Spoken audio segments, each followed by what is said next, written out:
Out here in the perimeter, there are no stars. Out here, we is stoned, immaculate. Hello and welcome. This is the C86 show.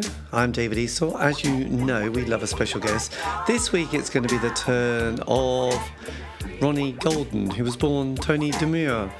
He's a British singer, songwriter, guitarist and comedian, the founder of the band, the Fabulous Poodles.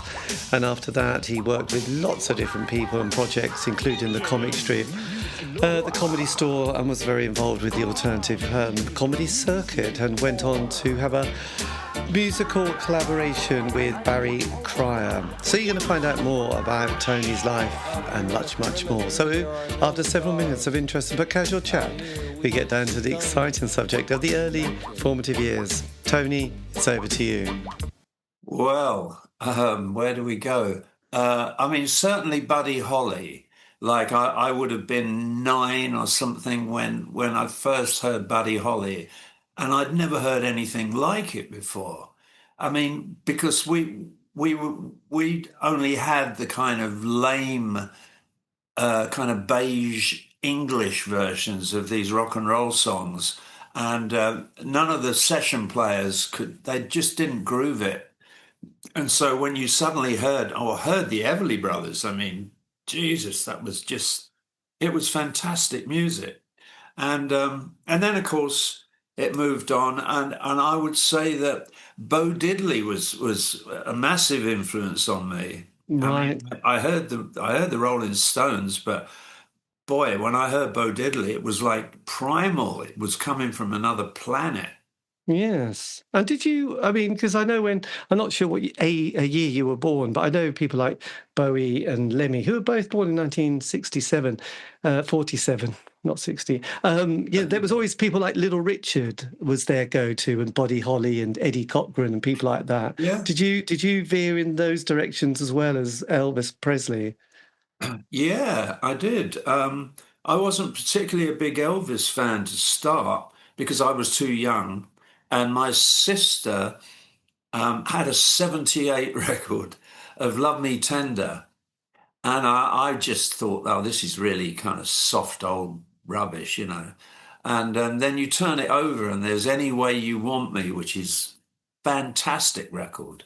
Yes. So, I mean, you know, I'm still a big Elvis fan. Oh, we love Elvis. Especially there's a song he did called Black or Dark Star, which David Bowie references with his album Black Star album, which is, I don't know if you know that song, but it's got this amazing lyric about when you see your dark star, you know your time is over. And people link that to Bowie's Black Star because he was always happy. This was Elvis. This was Elvis doing, if you get a chance, just listen to that song. You think, God, this is quite an amazing existential song about life and death. And when you see that, you know, your maker's coming to get you. It's like, Jesus, Elvis, calm down. I will. I'll check that out. I mean, when it came to David Bowie, I had a friend who was kind of my manager. I worked in the dispatch department of a newspaper company in town, and he worked in the office, and he found out that I could play and all the rest of it, and he started getting me gigs. And David Bowie was comparing this show at the 3 Tons in Beckenham. Oh, this is the famous Arts Lab. The Arts Lab, yeah. Yes. And I used to go there. I mean, about every 2 or 3 weeks, I'd venture there with my Kendall mint cape and my group of huskies, all the way from Enfield in the barren wastes of North London. Yes, you travelled south. I would go there and do a spot, you know, a sort of 10, 15-minute spot of covers.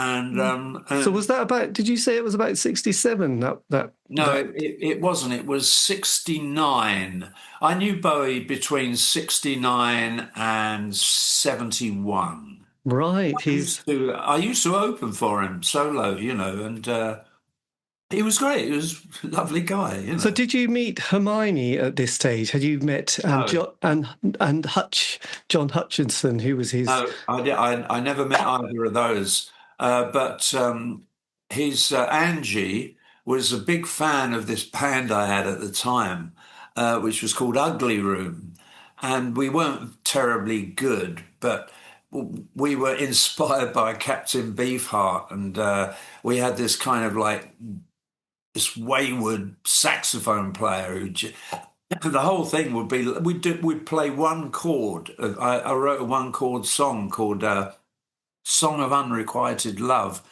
and it could go on for 11 or 12 minutes until the Right. audience was crying in pain. Yes, I would imagine you took them to places they never knew they needed to go. Did you? So just back just a few years to the Summer of Love, had you embraced the hippie ideal at that stage? Had you sort of been tuned in, turning on and dropping out? No, it was round about that time I started smoking dope a bit, but I never really bought into the whole flower power thing. Um, I've always been rather cynical when it comes to these things. Did you go to places like, Joe Boyd's, the UFO Club, and buy a copy of the International Times and... Yeah, I used to kind of buy the International Times and Oz, of course, which there was a big court case about that. Do you remember Oh, Oz? yes. Well, not at the time. I was... No, obviously But not. Yes, dear old Dennis, who went on to produce all those magazines. And then there was Richard, was it? I can't remember I just know them on first name terms, don't I? Richard, Yeah, somebody from Australia who all that's went to right. court. Oh God, I can't The remember. Rupert Bear kind of edition, wasn't it? It was where basically they stuck Rupert Bear's head onto these R. Crumb cartoons, which were quite. I mean, Robert Crumb was he was quite perverted. A lot of his stuff, Yes. and they mixed the two things up, and it created a lot of. Well, it created a court case, but I think they won it. And were your parents, were they encouraging, or were they bohemian, or were they No, just... no, not at all. They didn't encourage me in anything.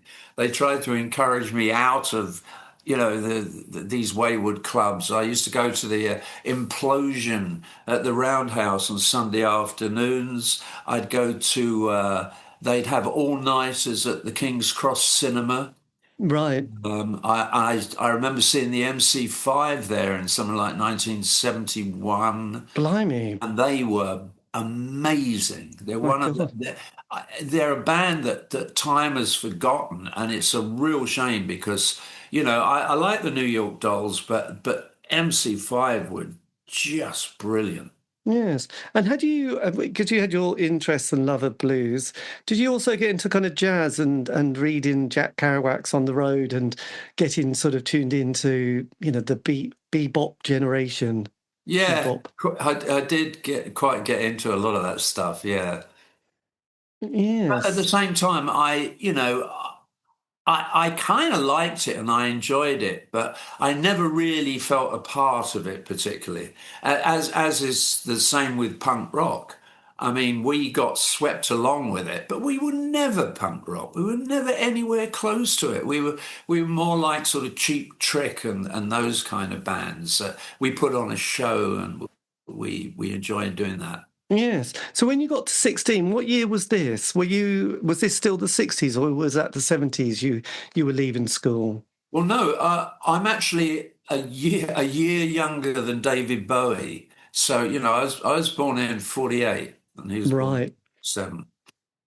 Yes, so you were. God, so Mr. Bowie, how did you get to bump? Was it through the arts club that you bumped into Bowie? Yeah, That's yeah, such a... totally. Yes.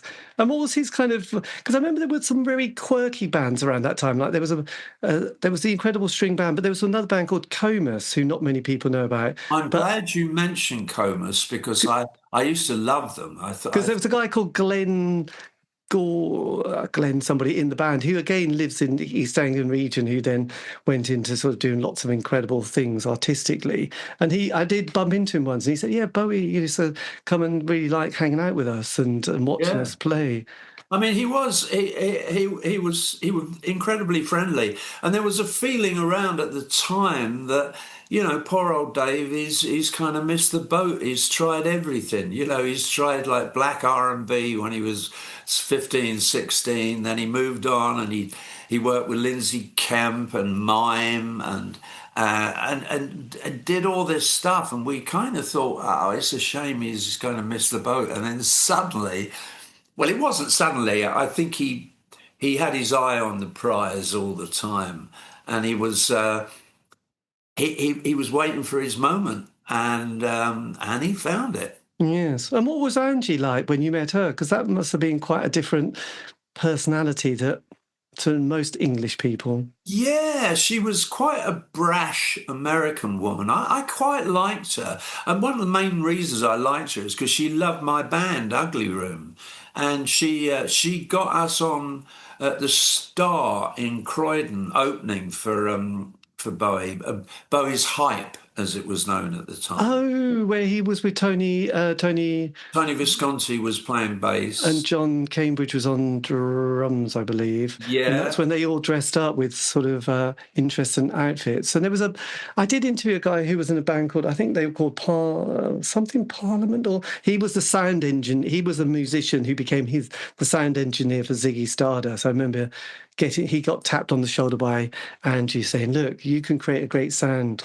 Do you want to be with us on the next 2 years on our adventure with Ziggy Stardust? And he did. So, yes, it was an interesting time, actually. Did you feel, though, when you got to 1970 and there was the death of so many of those people, as well, and the breakup of the Beatles, there was like Brian Jones, there was Hendrix, Morris, Jim Morrison. Did you think, oh, my God, the 60s, that finished? Perhaps that's the end? Or did you not have that sense of gloom at the 1970 when you woke up? Not really. I think it's easier looking back and seeing things in that way. But you're just carried along with it, really. And I mean, in a way, I was kind of glad to see the end of Flower Power and all that, because it just seemed too kind of optimistic for somebody who's. I've always had quite a mordant personality, and so I was pleased while it was happening. But as I say, I didn't really believe in it all. Yes. And then we had glam rock and all of that, which I wasn't so crazy about, really. Well, yes, you had the Mickey Most years on production, didn't you? And some thumping big tunes from Sweet, that Gary Glitter, Susie Quattro, people like that. What was it? Mike Chapman and Nicky. Yes. They kind of had it all sewn up, really. And Slade came along, and I love Slade. And I like Mark Bolan as well. I mean, it was a pretty good time for music. So what happened after the Ugly Rumour then? Ugly Room. Ugly Rumour was Tony Blair's band. Oh, that's right. Ugly Room. So did you ever go into the studio and record anything? No, we didn't. We just weren't really very good. Right. And I don't think we were kind of ready enough for that. Yes. We were mates. We were schoolmates. And, I would teach the bass lines to the bass player, and who was an artist who's, who got involved with the Beatles, and John Lennon really liked his paintings and stuff. So he was a kind of Stuart Sutcliffe kind of figure. Yes. But no, I mean, yeah, it was a weird time. It was a weird. So from 16 to say 20, 25, did you go to college or university, or did you leave school? No. You went straight to work? Yeah. I had a string of jobs, were kind of cheesy office jobs, and sending out newspaper blocks. And I never seriously thought about. I mean, I'd already been involved in a tour opening for like Tom Jones and Engelbert Humperdinck and all that with my schoolmates in a band. And it was it always just struck me as like mad that we were doing this. And I honestly, I never had any kind of a game plan at all. Yes. And did music come easily to you, playing guitar, singing, songwriting? Well, yeah, I think so. Or at the time, I liked to think so. Um, yeah, I was obsessed by it, and I just thought I've just got to do this. And so I'd be a gardener for Finchley Council, and my mate I was talking about, who became my manager. I mean, he got me all these gigs opening for bands of the time, like Barclay James Harvest and Principal Edward's Magic Theatre. Oh, These kind of hippie trippy bands, and I was kind of using my innate sense of humour with a lot of it, which worked well. I mean, I kind of didn't know what I was doing, but what I was doing would seem perfectly natural. I remember going to a jumble sale and finding. Do you remember jumble sales? oh, we love jumble sales, Jumble yes. sales are You could great. get a lot for 10p. Oh man, 10p, you can buy a house in them days. Um, no, and it was a lot of sheet music from like the 1930s, and a lot of them were novelty songs and things, and some of them were kind of almost gothically dramatic. And I can't read music, and I certainly couldn't read it then. And so I would make up my own chords to these songs, and they kind of worked. Right. And so I was building up this kind of catalogue of songs and styles, and I was into everything. I was listening to country music. I was listening to Hank Williams. I was listening to Howlin' Wolf. I mean, I would say that's a key to what I do. And were you interested, or were you aware of those kind of American groups, like it's the Fireside Theatre companies and those kind of Yeah, people who, yes, were yeah, quite clever and quite lyrical and yeah. And yet I never saw myself as in any way as a comedian because, when you're young, I mean, certainly back in the day, in the 60s and 70s, no one wanted to be a comedian. Now everybody does. But nobody wanted to be a comedian then because it was the kind of province of old blokes who'd punctuate their jokes with some bad violin playing and stuff. But I still loved it. I thought it was great. yes. I didn't want to be seen as like a comedian or anything.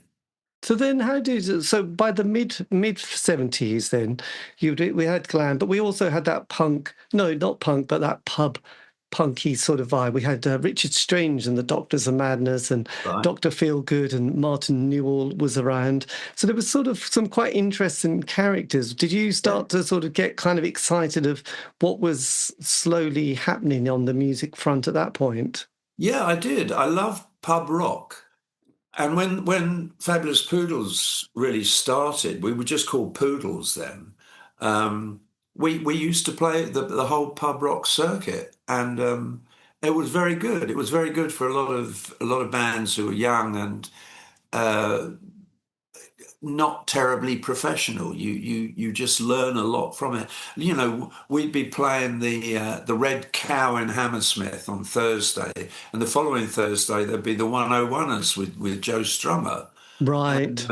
so you had this weird sort of mélange of different bands with different styles. There was a reggae band, a GT Moore and the reggae guitars, and yeah, I mean, it was. I think it was a great time. In lots of ways, I think it was more honest and more enjoyable than punk rock was. Yes, and also at that point, I think Britain was quite poor as well, wasn't it? We were struggling with our economy and sort of endless changes in Number 10 and the 3-day week and bits and pieces like that. I know Ted Heath's famous speech about forget Christmas this year, it's not going to happen. Change your sort of expectations. I thought it was quite a brave speech now, looking back on it. No politician would be that honest, would they, basically? So, No, they wouldn't. But also, you have to remember, like, I was a young man. I was a young man at that time, and life was so much easier than it is now. I mean, we had ICH, Islington Community Housing, right? And what basically you'd get a room in a house, like it could be a great house, and it would be like £6 a week or something, you know? I mean, everything you could afford everything. Nowadays, I don't know how young people get by because they're paying £250 a week for a room in a house. And, life was so much easier in those days if you were young. yes, it's yes, we didn't have much money, but then we didn't have much debt, so it was a little bit easier. You could sort of have a few years, but no, you weren't going to have any particular debt. You were just going to be very thin Yeah. and not eat much. Did you? I mean, in East Anglia, just to sort of compare it, at that point there'd been this movement out of London and various cities, and that sort of people wanting to sort of live the good life and get into communities elsewhere. And there was like the Barsham Fair and the Albion Fairs in East Anglia, and there was this kind of big movement, wasn't there? There was a lot of potters suddenly appeared in this kind of region, and people sort of wanting to live off road and stuff like that. Did you ever get caught up in that kind of world of and with the Barsham Fairs, there was a lot of kind of those theatre companies that started to appear and people doing some quite interesting shows. So that people from various different places came to these villages and did some pretty wild acts. Did you ever was that ever on your radar at all? Well, up to a point, I used to do a lot of those kind of shows. You had the Pink Fairies. I don't know if you remember them. Oh yes, with our man, the big Viv something, Viv Prince. And yeah, and you had, and God, in Wales, you had that band Man. yes. And yeah, there were these kind of quirky bands, and I kind of fitted in with a lot of that stuff. I called myself Daddy Stovepipe at one time. I just nicked the name off this old blues singer. He used Yes. to play a stovepipe in his act, and then of course it became ridiculous. So my manager said. That we've got to use your name. So I was AJ de Meur for a while. And yeah, I mean, yeah, weird times. So then the mid 70s appear and the Poop Band is fully formed ish. You also get a lyric writer, a bit like, is it Robert Hunter from the Grateful Dead? You have John Parsons. So Yeah, how do you all meet? And at that point, had you met Hawkwind at this point in your lives? I've never met Hawkwind. No, Haven't you? You didn't no, live in those kind of streets and areas. no. We didn't live like that. But John was he. Oh God, he was I've known John since I was about 15, 16. He was friends with my best mate's brother. And so I got to know him through that, and we became quite friendly because he liked the fact that I was a musician, and I've got a ring here which he made for me in 1973. I mean, he's amazingly talented as a craftsman, Yes. and we used to kind of, and it just organically happened. He would come through with these kind of pages of songs, and I really liked him. And also, I was kind of nervous about exposing myself lyrically. It just seemed a bit kind of a bit poncy somehow. Uh, and so it took that away from me. So I really got a lot better on melodies and chord sequences. And working with John, I mean, he came up with some great lyrics. Pinball Pinup, which is a song about a guy who falls in love with the illustration of a woman on a pinball machine. And it's like we do it as a really serious country ballad. And then Mirror Star, which was fairly sizable hit in America. Work Shy, which was most of it I wrote, but we kind of worked together, and it was good. I mean, it got to a point where I kind of thought we were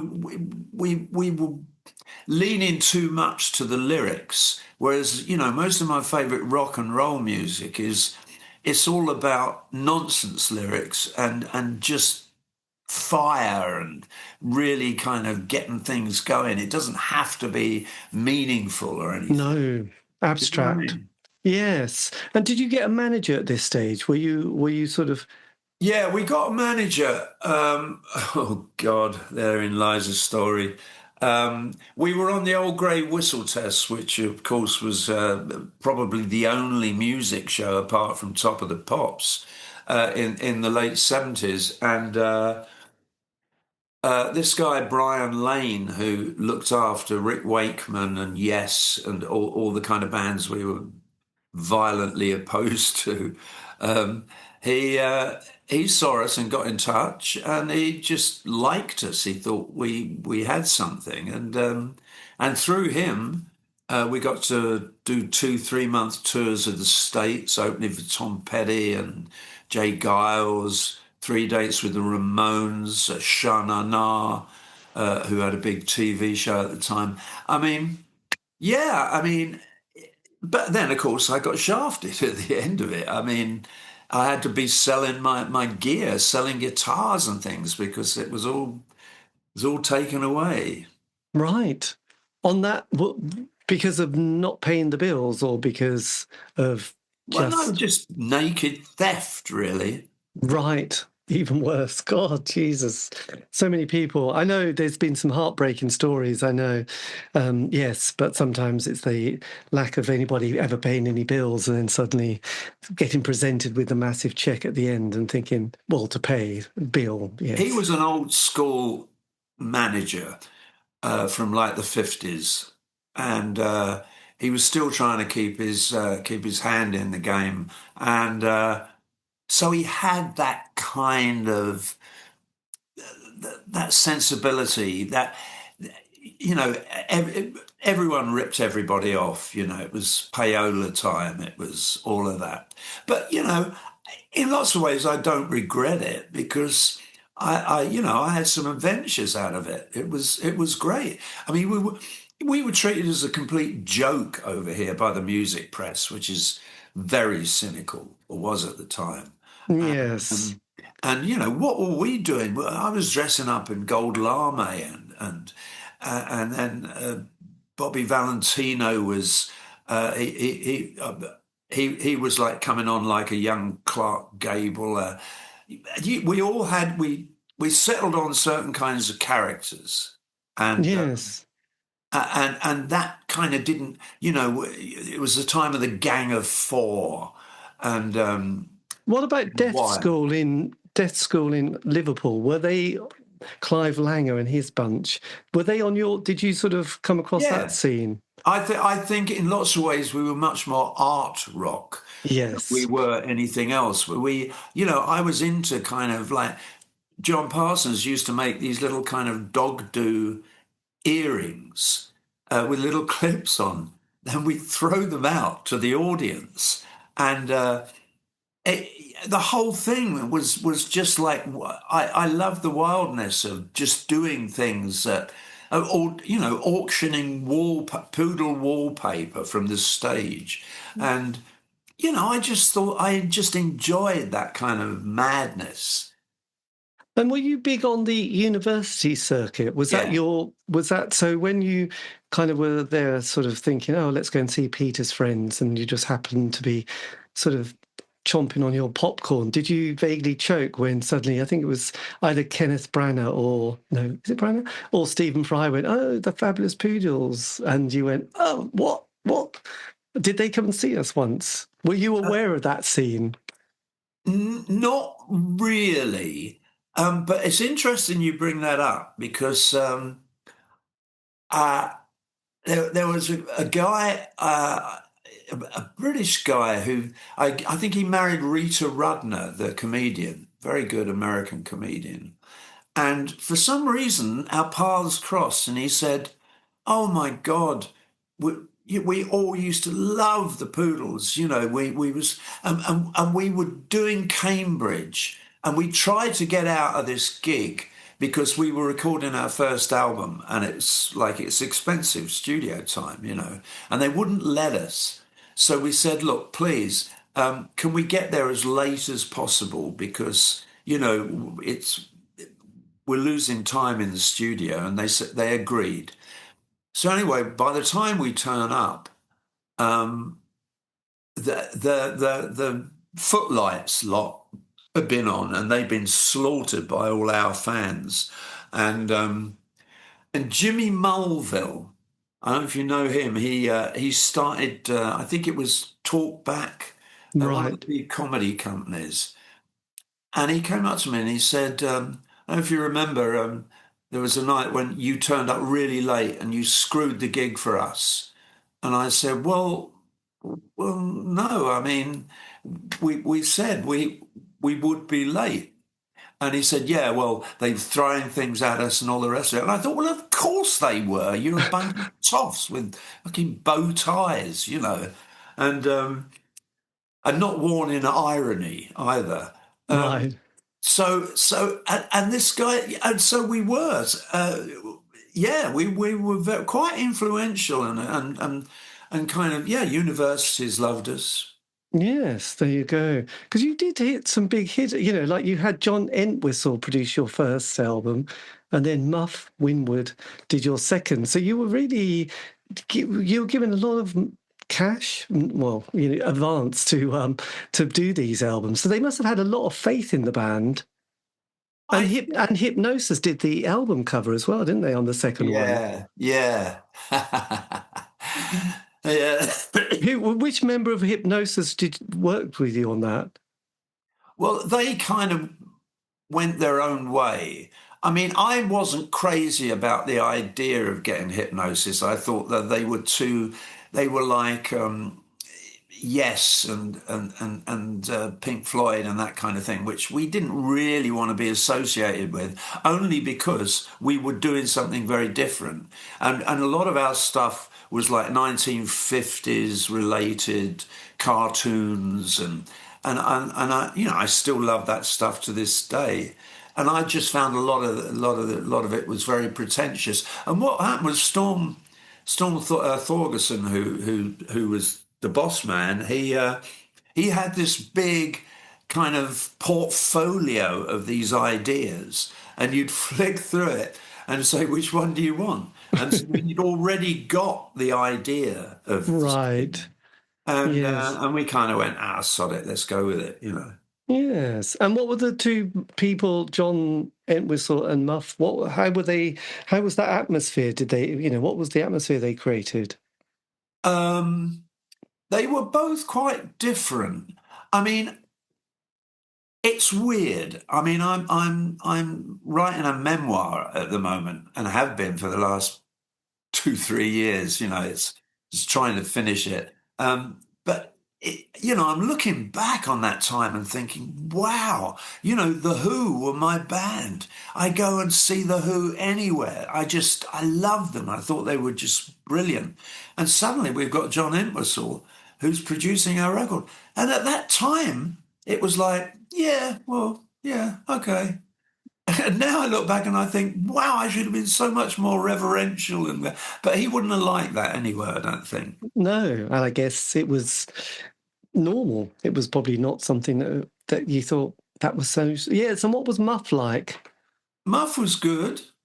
Funnily enough, I look back on both of them as producers, and I mean, John Entwistle was great. He was really hands on, and he loved my songs, and And that's why he came. We're the only band that he ever actually, outside of the Who, that he ever produced. Yes. It's quite a feather in the cap. Well, it is, and played bass on some of the And he songs. played eight-string bass on Workshy and Cherchez la Femme, and yeah, I mean, he was great. I mean, I would talk to him about.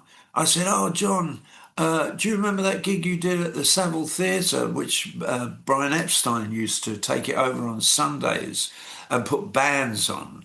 And I said, "Yeah, Jimi Hendrix was opening for you, and it's the only time I've seen Pete Townsend looks really down in the mouth, and you had no energy in the set and all that." And he said, "No." He said, "Well, what happened was Jimmy phoned up Pete and said, 'What gear do you use?' And Pete was so much in love and revered Hendrix and his genius, and they came on before the Who and they trashed their gear. And they did the Who's stage act before the Who came on, and they had nowhere to go. And he Yes. said Pete couldn't complain because he loved the guy. Yes. And did you used to go to those other clubs like Eel Pie Island? Was that on your radar as well? Or did you? No, that was a bit far out for me. Yes. It was I just remember hearing how iconic it was in that sense. When you came to do your third album, what was the atmosphere like with the band at this stage? Because punk had been around for quite a few years. It was at the end of the decade. Thatcher got in. Life was changing quite rapidly at this point. What was the vibe like with the band? It was kind of okay, but it was getting a bit tired because, we were working all the time. I mean, there was such a big circuit right across the country. And we'd be playing like 5 nights a week or whatever. And then we'd be coming back. And then we'd be doing a Dutch tour. And then we come back. And then we do 3 months in America. And it's exhausting. And so there was a degree of jaded about it. But at the same time, I was trying to write new stuff. And I kind of felt that material-wise, Think Pink, the third album, was a bit weak. But the weird thing is, a lot of people, it's their favourite. And I Yes. listened to it, and it is pretty good, Bionic Man is brilliant. That's a great Yeah, song. that is a really good tight. We had such a tight rhythm section, Richie and Bryn. Yes. I mean, Richie. I mean, he when we got back together for a couple of gigs a few years back, I asked Richie, and he said, "Nah." He said, "Nah, I've done it. I haven't picked my bass up for 10 years and all the rest of it." And yeah, he was brilliant. He could play disco, he could play R&B, he could play anything. He was brilliant. Yes. And when the album came out, did you do much touring with that? Because it was 79 and the band, did you do much promotion? No, not in this country. I think that the circuit was starting to kind of empty out. There weren't quite all the gigs that there used to be. And but we did a 3 month tour of the States. Again, as I say, with Tom Petty, which was a perfect fit in lots of ways. I love working with him. He was great. And great band. Well, yes. So, that kind of fueled us. But when we came back, I don't know, I kind of started falling apart a bit. And I just called it a day, really. Yes. Did you have a moment? Did you have a sit down with everyone and say, that's it? Or No, no. And I still regret that. I still regret that. I think there was so much taken for granted. And I look back and I do regret things like that. And I regret not having a manager who could, who'd just say, "Look, you're all exhausted. Take 6 months off, go away, write some new stuff, just take it easy." But it was never like that. He would just get us out there and just banging Just away. yeah. So how does the band finish? Do you have some formal moment together or phone calls? Oh, it is really weird. We did one final gig in this theatre in Victoria, which was, it might have been called the Odeon, something like that, and that was it. And it wasn't even like, shaking hands or anything. It was like, I think it was that we all kind of understood. Right.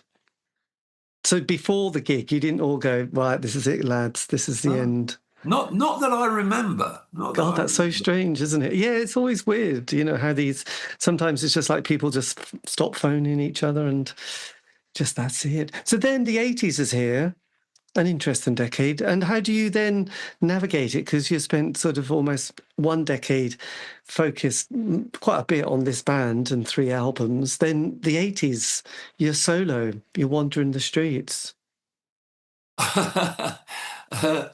Well, I was partly back to doing what I was doing in the early 70s, which was a solo act, except I now had lots of original stuff. But I got seduced by alternative comedy because a friend of mine, Ian Trimmer, who played on You Wouldn't Listen on a Think Pink album, I bumped into him and he said, "Oh, me and Billy, we're doing a music spot at this place called the Comic Strip. You should get yourself down there." So I made a few connections and I turned up and I auditioned and that was kind of the beginning of a different career. Yes, And it was exciting. I'm not a great fan of the 80s, you see, because I'm a bit too old. I mean, right. I remember, the 60s was like really creative, and I didn't find I just didn't like the way that the technology seemed to be taking over and two-finger synthesizer players and all that didn't appeal to me.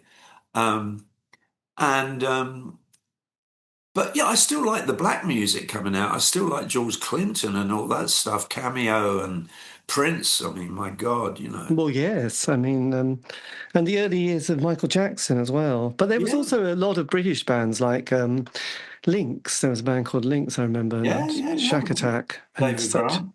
Well, absolutely. And then the roots reggae started to appear, like Aswad and Burning Spear and Misty and Roots, and some great sort of music on Yeah, that I level. loved all that. Yeah, That was just, and I was obsessed with John Peel, so he was always turning us all on to, a lot of world music with people like the Bundy Boys, and yeah. yes, and early rap music started to appear. So there was quite a lot of interest. So the comic strip, so the comic store. So this was around the time of the young ones, and then Ben Elton, Rick Mail, and Peter Richardson. I mean, did that feel like an exciting thing? Because before that, we had Benny Hill and Les Dawson and the classics. I mean, there was some dreadful comedy in the 70s, wasn't there? So did you feel a little bit positive about the 80s at this stage? Yeah, I did, and I did really enjoy it. And there were a lot of pretty crap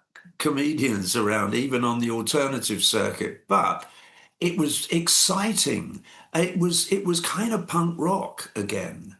And I remember a night at the Comedy Store when uh, one of the comedians leaps off stage and nuts a guy right above his nose, and it's claret everywhere, and I'm thinking, blimey, this is comedy. It was like, this is punk rock, man. Yes. And did you see people like Alexis Searle and comedy stand-ups like that? Yeah, oh, yeah, yeah. I work with Alexi a lot. I mean, I'm still a massive fan of him. I think he's brilliant. And the famous Malcolm Hardy? Yeah, I mean, Malcolm was a chancer. I mean, he was a complete chancer, but you know, we all loved him. I'd argue with him about money at the end of the night every time. He go, oh, there you go, 100 quid. I go, no, no, no, Malcolm. It was 100. We had agreed on 150. I said I wouldn't do it for less. Oh, I'll never pay 150. Oh. And I said, well, no, but that's what we agreed. He said, well, I don't have any cash. And I said, well, write me a check. Oh, I haven't got my checkbook. And I, Right. well, I'm going to sit here on the stairs, right, making trouble until you get the money. And of course, he always had it, and he'd give you the other 50 quid. It all became part of a kind of routine. Um, but I did like him. I did like Malcolm. He was Yes. mad. Well, did you ever go to his funeral? They said it was quite an event. Best funeral I've ever been to. Best. Oh, none. Yes, it was. It did sound quite a classic, didn't it? So, how do you then navigate the 80s? How does it sort of go for you? What's the narrative of the famous Thatcher years? Well, I just got on with it, really. I mean, there was the comedy circuit was building. I could be doing 3 or 4 shows a week, and I was on my own, so it was decent money. Then I kind of got into the advertising world, and I started doing voiceovers. Then I started writing jingles. I got an award for the most interesting use of music in a radio jingle, and and I loved it all. I just absolutely, and people would say, "Oh, you sell out," and I went, "Nah, you try and sell out, man. Yes. Great fun. What a discipline. You got to write a 20, 25-second radio ad. You got to get the product name in. You got to get what it does and treat it, and then try and get a hook on it. So you've got to try and write a top 10 hit, and you got 25 seconds to get it all in there. It's hard work. Yes, well, I can imagine. And you appear in the Young Ones. Do you have a moment in the Young Ones as well? Yeah. Oh, the legendary moment, as it says on YouTube. Yeah. Well, Rick Mel called me up one Sunday morning, and he said, "Ronnie, Rick here. We're doing this series, The Young Ones," and I said, "Yeah, I've heard about it. Yeah." He said, "Right. Well, there's this scene where Buddy Holly crash lands head first through the ceiling of Mike's room, and he's caught up in all his parachute things, but he's still got his guitar on, and he plays a song about living off eating insects for the last 23 years." He said, "You really like Buddy Holly?" No, I said, "I love him." Yeah. He said, "So you won't really want to do it, will you?" I said, "Of course I will."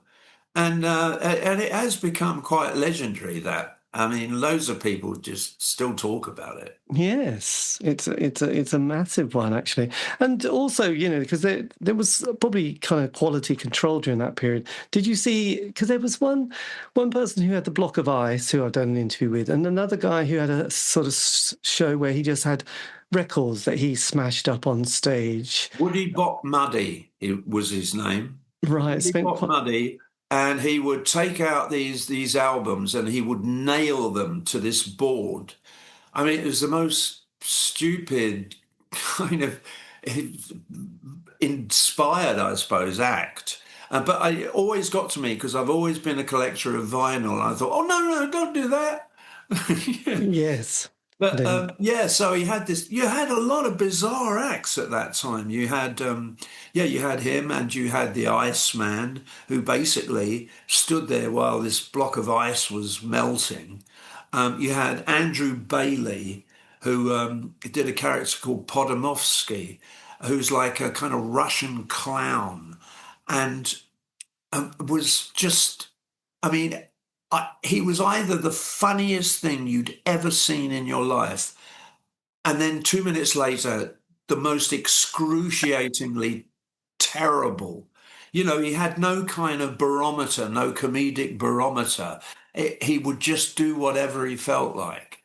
But Yes. he was great on his day. He was so funny, and we formed a group. He was a bass singer. It was an a cappella group called the Dialtones, and we specialised in like 1960s girl group songs, like Shangri-La's "I Can Never Go Home Anymore," and I always wanted to do My Boyfriend's Back. But then I thought people are going to say, it's an anti-gay and all the rest of it, which of course it wasn't. So we had a rehearsal one day, and I'd heard a bit of opera on the radio that day. I said, why don't we do it as an opera? It's like, my boyfriend's back. The boy, I'll be the girl, and you, Mac, who's an American friend of mine, very good singer, great actor. Um, you're my boyfriend. You've gone away. Andrew, you're the ne'er-do-well who's trying to win me. Okay, so it's like, my boyfriend's back and there's going to be trouble. Hella, hella, my boyfriend's. Then we take parts in it all. You can see it on YouTube. And Right. I think it is very funny. Nice. There you go. Because during that sort of mid to late 80s, there was I don't know, the socialist, politically things got quite excitable, didn't they? There was the Socialist Workers' Party, there was Chernobyl, then there was the poll tax. We had a lot of ranting poets and sort of quirky people like Red Wedge. Red Wedge. We loved the Red Wedge, didn't we? Paul Weller and various members of, I think, the Specials. And then there was also people like, the Frank Chickens and stuff like that, and Billy Bragg as well. Did you get sort of swept up in Red Wedge, poll tax, and all that kind of malarkey? Not really. No, no. I just don't like kind of joining those kind of clubs.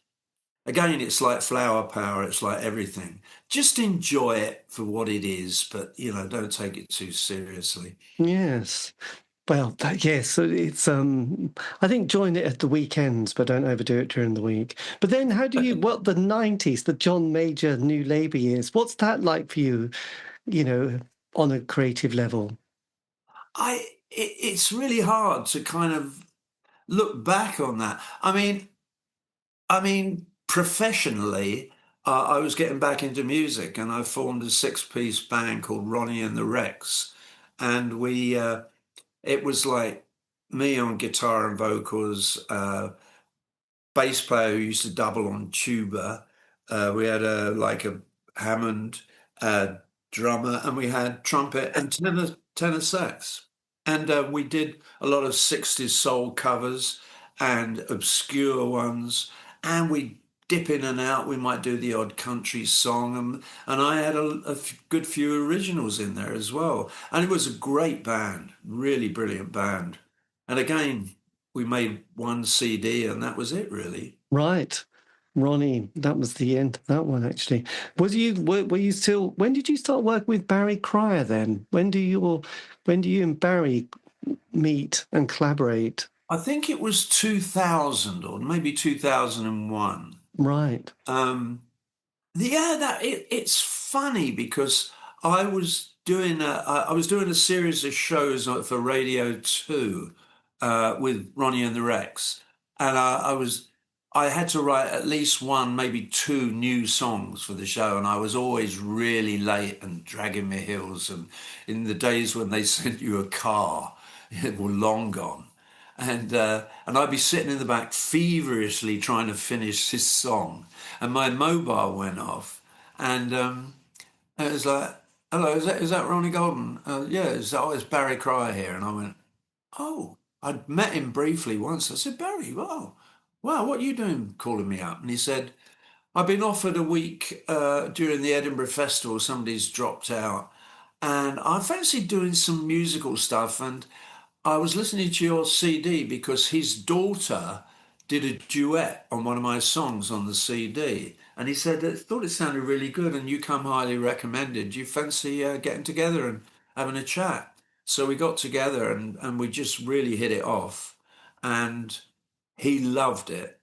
And so he calls me up when I'm still up in Edinburgh, and he goes, "Oh, I enjoyed that so much. Do you want to do it next year?" And I said, "Yeah." And we ended up doing like the next 15 years or something. He Blimey. was wonderful to work with. He was so generous and funny. We had so many laughs. We made each other laugh all the time. It was great.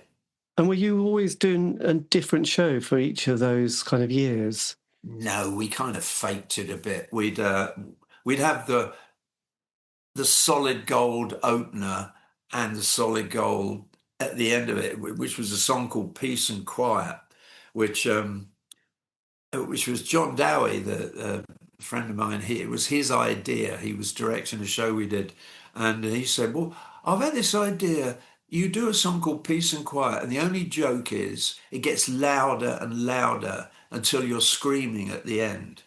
And of course, we both look at each other and went, "Job done."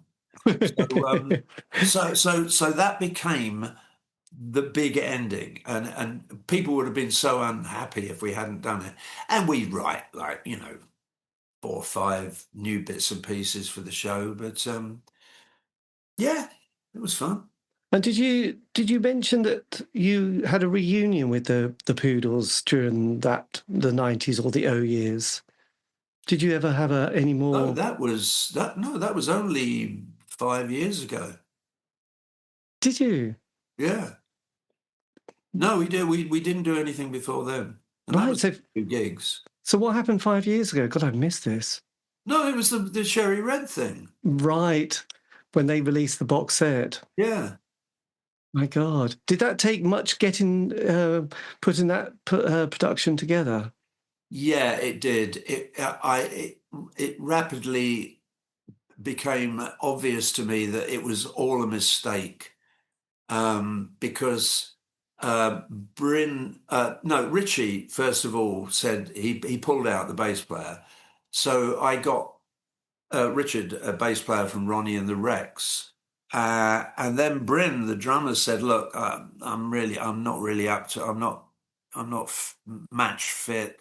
I don't really have the right drum kit." So we got Pete Turtle, a really good drummer from Ronnie and the Rex. So it was them and me and Bobby Valentino, and we just really did not get on. He was all the negative stuff that we had over 6 years with the Poodles was multiplied by 10.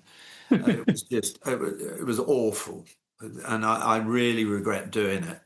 Yes, your advice to your slightly younger self was perhaps, I know it's strange, isn't it? Because sometimes those things can be, having spoke to so many people, they think, yeah, it's really, it was a sort of healing process. Completed the circle. It felt like we could just be decent human beings again. Yeah, And I mean, honestly, that's what I went into, and musically, we were great together, fantastic, But it's just a shame he's an arsehole, you know. yes, was there always that element, Oh or was yeah, it oh yeah.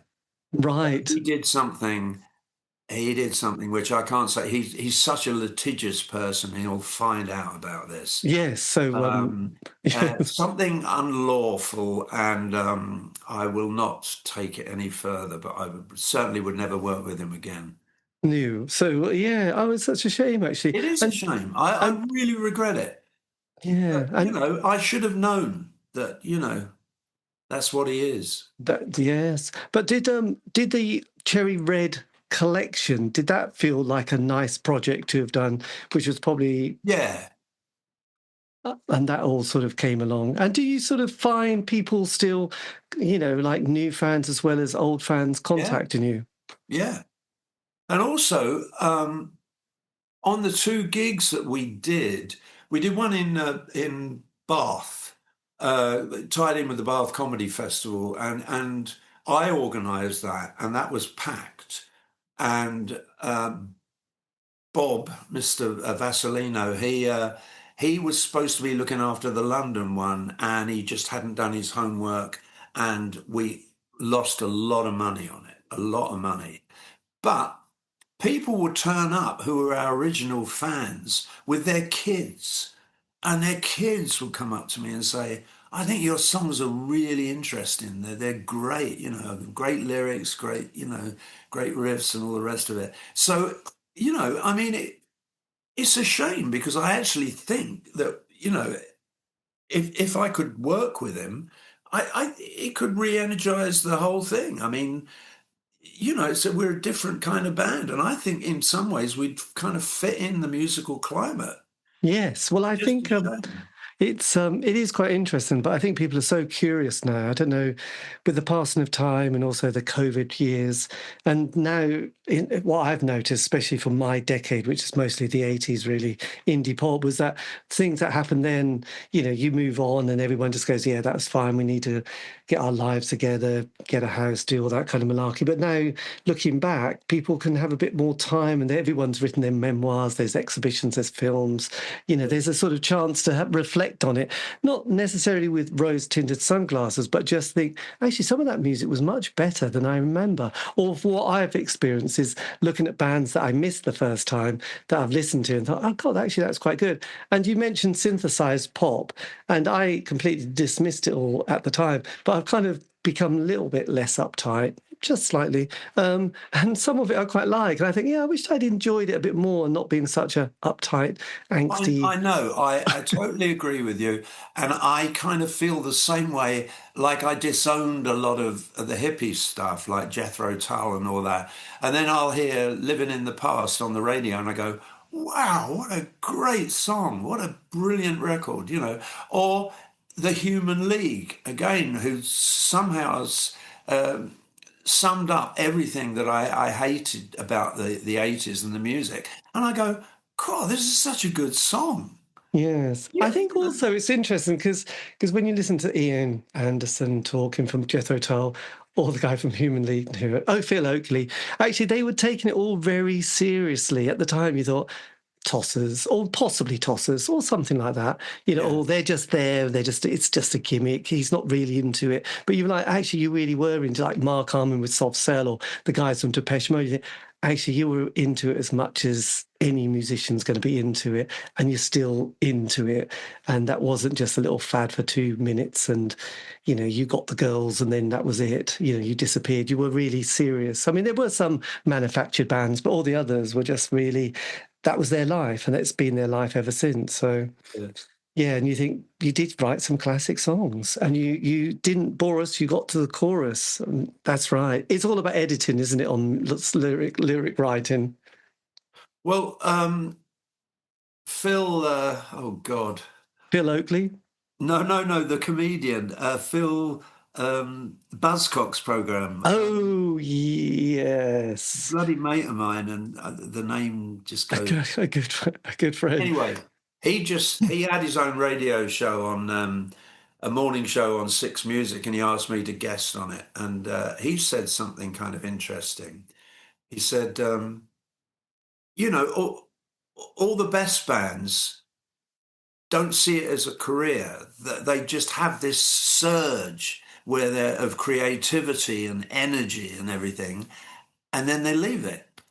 And that's the way it kind of should be, and that's why I've never been a fan of U2, because it's just, I mean, they've written some good songs and all the rest of it, but it's just like, oh, go away. Yes, this is true. I know they're plucky little boys. So then got the 90s. What about the O years and then the I don't know what you call them, the teen period? Were you still sort of writing jingles, doing music, doing bands at this stage? Yeah, I was. Yeah, Ronnie and the Rex were still going, and we. And I was still, I was writing commercials, I was doing all of that. But around 2007 or 8, I was roped into doing a musical play up in Edinburgh Festival. James Compton, a friend of mine who used to play keyboards in Ronnie and the Rex, is a great player. And he was asked to put together a band for this kind of millionaire guy who worked out in Bahrain, who'd written this kind of blues show, like a noir show, and he said you'd be perfect to play this guy called Prince Royale, and you get to sing a lot of these kind of blues stuff, classic stuff, and you play harp and you can play guitar, and he said it'd be perfect. So we went up there, and this guy Glenn Stewart. Now there's a volume of stuff you could read about him. He's like the kind of craziest American guy. He told me that he'd sold film rights to this German company. Excuse me. And did I want to play the part in the movie? And I said, yeah, it's like a Hollywood movie. And it didn't pan out that way. But I said to him, I said, Glenn, you need an original soundtrack for this because otherwise, we're doing old stuff, from the 50s and stuff. And it's, the musicians are probably dead. They're not going to get any money. So it all goes into like a corporate chest. Yes. So anyway, you need songs that are written specifically for the film. And he said, well, see what you come up with. And so me and James, I think we wrote 3 in an afternoon and sent it off. And one of them was the theme tune. And he was like, yeah, it's great. Yeah, you got the gig. So that was good. And they found this black guy called, what was his name? Detroit Diamond or something, kind of like. He was great. And he played Prince Royale, and he made a much better job of it than I would. But I was really happy writing these songs. And then I get a call from James saying, I don't believe it. It looks like Aretha Franklin's going to record your song for the soundtrack. And I went, what? I wrote a song called Too Much Juice, Daddy's Been Drinking Again. And it was, I wrote the songs for the women in the film.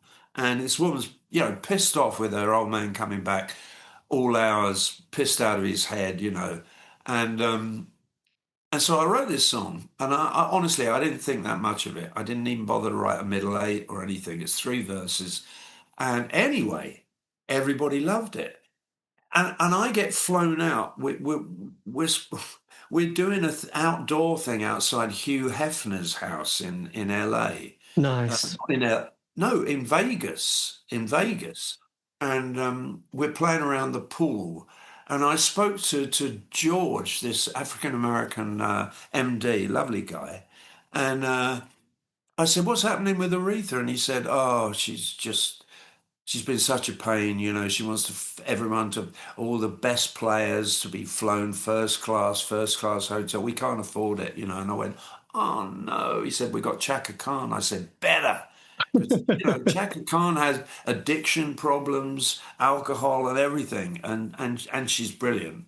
And so it ended up, I got long listed for an Oscar for this song that I'd honestly knocked out of my living room in about an hour, and you just never know. My God, that's extreme. So what year was that again? Was that 2000 and... That would have been, I think that was about 2012, something like that. 2012, and it's called Too Much Juice. Yeah. And Chaka Khan's done got a version of it. Yeah. God, that you must have been chuffed to bits. Oh, I mean, I tell you that I was flown out to watch it at in I think the New Orleans Festival, and it came on, and I'm the biggest hard-on I've ever had. Well, absolutely. I couldn't imagine. Yeah, so there you go. Too Much Juice, and it's all there on her website, Dark Streets. Yeah. God, that's fantastic. So happy days. Yeah, it was a productive time, and it was, it was great. What was it like hearing someone else sing your lyrics? It was great. I mean, unfortunately, they changed a few that they obviously thought were a bit, edgy. And also she didn't. I'd written another verse, and she repeated the second verse. I don't know why that was. So I wasn't so happy about that. But the band were great, and she was great, and I thought, sometimes you just think, I didn't write this. In a way, she's written it. She's taken the raw material and she's really done something with it. Nice. That is brilliant. And then what was the COVID years like for you? How did you navigate that period? The sort of this wonderful decade, which has been a bit strange. Well, a bit strange is a bit of a It's hard to get a grip of this decade. We're only halfway through, and yet it's still a bit vague. It is, and it's weird how quickly you. I think we bury it because I think it was so problematic that nobody knew what was going to happen. I mean, it was, and I mean, I was doing comedy, and no one could do gigs for several years. Um, so it was really a strange time. And is that when you started looking through archives and thinking, I've got to get a project going. I need Yeah, to. Is that when you thought I might write my memoirs? yeah, was. And what was it like going through your attic and pulling out stuff and sort of working out how you're going to put this together? Well, it was a mental asset, really. Um, Although I do still have like notebooks, dog-eared Sylvine notebooks from honestly 50 years ago. And I'm flicking through those and going, wow, why didn't I do something with that? It's a great idea. And so it was yeah, it was interesting, and I mean, actually, it's affected me much more than I thought it would. I thought I was going to be kind of knocking it out, but it's actually making me think about, the breakup of the Poodles, and I realized I'd had a nervous breakdown. I'd no idea what a nervous breakdown was, but I was in pieces, and a lot of the memories were very moving. And Yes. I would imagine, I don't know, with age, you just get on with life and get on, and then occasionally have that opportunity to sort of go back. Something happens, and you sort of pull it all up again. You think, oh God, that's a bit strange, yeah, but I'm an older person than I was then. But the emotion has been buried. Not anything drastic, but just something comes up, and it feels quite weird to process it, and then put it somehow back again, and then continue with life. So these and I, things I'm do. doing it. I'm doing it with songs, with old songs that I hadn't really done anything with them before. Like John Parsons came up with a great lyric, and this 50 years ago to this year, um, which is called Rewind, and it's about looking back on your life as a movie, and just thinking, oh, that was a great time. I wish I could have slowed that down.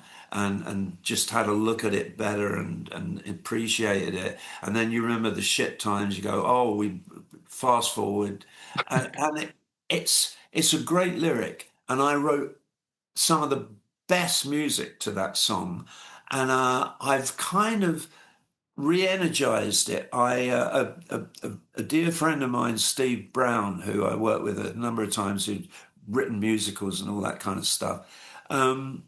He died just really suddenly at the beginning of last year. It was awful, and there was a massive show at the Savoy Theatre about 6 months ago, and I opened it on my own, and they said you can use the band if you want. I said no, I've got this song, and I'm dedicating it to Steve. And I said there's no laughs in it. It's a really like serious song, and they said we'll go with it, and it was perfect. You could hear a pin drop, and and people were visibly moved by it because it sometimes you get it right. When you get a song right, oh man, it's brilliant. Yes, amazing. Does it feel strange, sort of, looking through those notepads and sort of reading old lyrics and listening to old music that you played?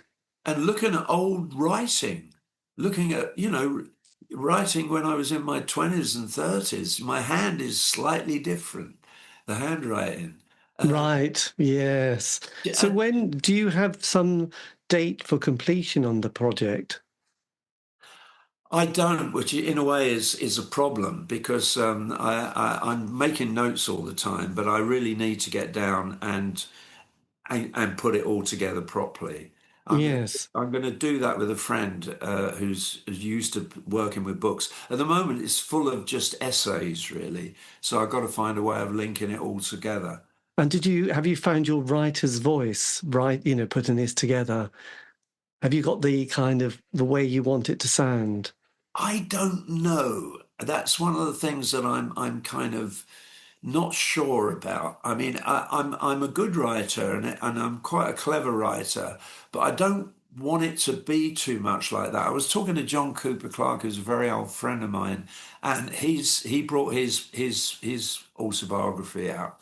And I said, "How did you do it?" And he said, "I had a woman there with a tape recorder, and I just spieled it, and she just basically put it all together."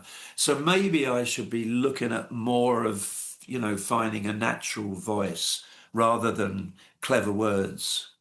Yes, God, it's good. And on the music front, you still got projects that you're doing, either live or recording or, going out? Yeah, um, there's this guy, Nick, who's an American playwright, used to have a room in this house. He's a teacher now. He teaches drama, but he still writes. He still writes. And I was playing some guitar in the kitchen, and he goes, "Oh, that's great." He said, "I've always wanted to write a musical. Do you fancy sort of writing a musical together?" And I said, "Yeah, but." I don't really like musicals that much. I just think they're corny, and unless they're Guys and Dolls or Pal Joey with a decent story, Damon Runyon and jukebox musicals, I hate them. Mm, And so we spent quite a long time trying to find the right situation, and we found it in the end. The show is called Unplugged, and it's basically set in an old musician's care home, and it's getting taken over by corporations, right? And they're pretty evil. I mean, this is going on at the moment. People are having their houses stolen, people with dementia and that kind of stuff.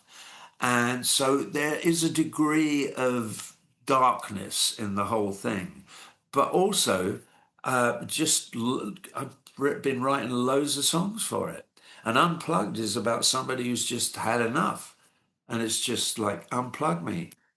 And it's a good song, and it's a rock and roll song. excellent. And yeah, and we've had interest. We've got a director who does a lot of musicals, who really loves it, and a young woman who's going to produce it. But we're talking about doing another read through and try and get some money guys on board. But Fantastic. it's one of those things. It could die without trace, or it could be like, wow, this is new, this is original. So, fingers crossed. Well, yes, this is good. I mean, we're coming to London soon to see this new play that is based on, I don't know, vaguely Fleetwood Mac, a band in the 70s called, I think this play. Stereophonic. Yes. I thought it's had so many good reviews. Let's just go down and see it. And even I did notice you once supported Meatloaf, didn't you? And I went down to Yeah, see Jim Steinman's production of Bat Out of Hell just because I was curious. There's story based on the Meatloaf lyrics or yeah. Jim's lyrics. So what was it like having such an amazing bombastic band like Meatloaf? What was it like playing to a Meatloaf audience? Well, we did. Nobody knew him. We were on his first UK gig, which was in Manchester, I think, and afterwards we knew it wasn't our kind of music, but we chatted with him. He was very approachable, and he's the woman that was, they do duets and stuff. The whole band, they were really friendly and they were nice. I, Yes. you know, Amazing stories. I mean, just amazing. I mean, Tom Petty was always one of those ones.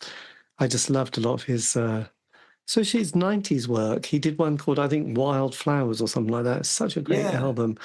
But his 70s stuff as well, I Need to Know was a track that I loved. as well as, American Girl. So, yes, what a So many chap. great songs. So And many I, great... really miss him. I think he's so missed. Yes, it is very sad. So yeah, so with the music that you did, do you have the copyright to all that now and the No, publishing right? no. Is it That's another bugbear, is it one of those things you'll never be able to say, yes, we own our own music? I don't know. I mean, the late great Neil Innes. I was talking to him about it. He managed to get a lot of his stuff back. They freed it up for him, but um, I've made certain tentative steps, but no. That the trouble is, you're owned by like Universal Music, which is probably the biggest music thing in the world. And they've got no interest in putting it out. It was only the Cherry Red that I really worked at getting that happening. And, it's like, well, let it go. You don't need it. It's not saving you any money. Yes. Yes, it's a murky world, isn't it? Hunter S. Thompson had a great quote about the music industry, which summed it all up, really. But dear old Hunter S. Thompson. Yes. Well, look, Tony, well, thank you ever so much for your time for this. This has been amazing. I hope that's not been too painful. No, you're very welcome. I was listening to your one with Xander Schloss. Yes. Oh, yes, because he worked with Joe, didn't he? A bit more in the late 80s and 90s. Yeah. So, yeah, no, he's a good guy. And there's a lot of interviews in there. So, fill your boots if there's anyone you're curious about. Yeah, no, I'm going to start searching. Yeah. Yes. But look, thank you. And if you want, I can always send you a link to this one as well. And you can always put it on your social media platform sites. Okay, great. Yes. But look, good luck with the book. I hope that sort of is a project that you get stuck into during the winter period. It's always good to have a project in the winter, isn't it? I was looking for a title. A friend of mine gave me "Everybody's Poodle, Nobody's Bitch," and I think I might go with that. Yes. That's a nice one, actually. Anyway, look, have a great summer, and thanks for your time again. It's been amazing. So, Oh, very welcome. yes, and yes, best luck with all those projects, especially the musical Unplugged. Well, I'll keep you zoned in on that. Yeah, be good. Okay, look, have a Well, lovely evening. yeah, Thanks you again. too. Take care. Bye bye. Cheers. Bye. And that, dear listener, is the end of the interview. A massive thank you to Tony for giving me the time. This has been the C86 Show. David Eastaugh. If you want to contact me, you can on any of the social media platform sites. Just do C86 Show and my name.